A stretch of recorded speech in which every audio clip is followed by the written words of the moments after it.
Ecclesiastes, chapter 5.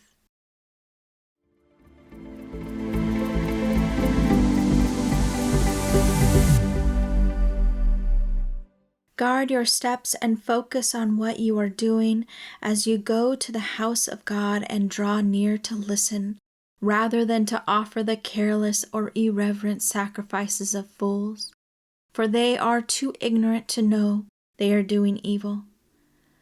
Do not be hasty with your mouth, speaking careless words or vows, or impulsive in thought to bring up a matter before God.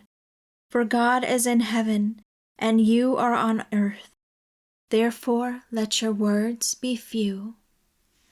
For the dream comes through much effort, and the voice of the fool through many words. When you make a vow or pledge to God, do not put off paying it. For God takes no pleasure in fools who thoughtlessly mock him. Pay what you vow. It is better that you should not vow than that you should vow and not pay. Do not allow your speech to cause you to sin, and do not say before the messenger priest of God that there was a mistake. Why should God be angry because of your voice, words, and destroy the work of your hands? For in a multitude of dreams and in a flood of words there is worthlessness. Rather, reverently fear God and worship him with awe-filled respect, knowing who he is. If you see the oppression of the poor and the denial of justice and righteousness in the province, do not be shocked at the sight of corruption.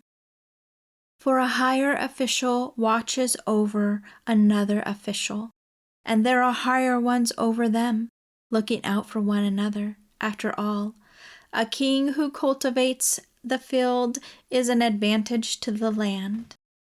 He who loves money will not be satisfied with money, nor he who loves abundance with its gain. This too is vanity and emptiness. When good things increase, those who consume them increase. So what advantage is there to their owners except to see them with their eyes?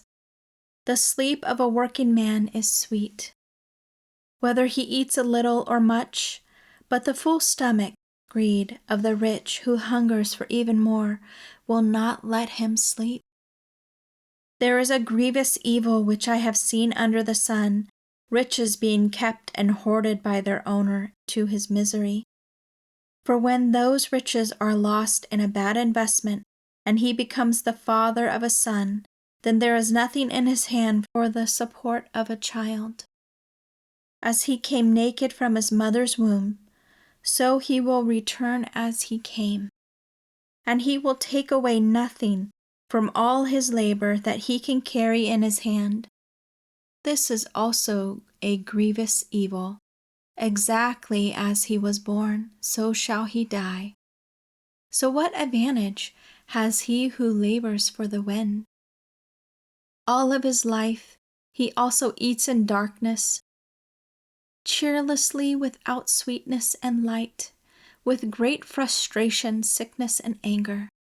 Behold, here is what I have seen to be good and fitting, to eat and to drink, to find employment in all the labor in which he labors under the sun during the few days of his life which God gives him. For this is his allotted reward. Also every man to whom God has given riches and possessions, he has also given the power and ability to enjoy them, and to receive this his allotted portion, and to rejoice in his labor. This is the gift of God to him. For he will not often consider the troubled days of his life, because God keeps him occupied and focused on the joy of his heart, and the tranquility of God indwells him.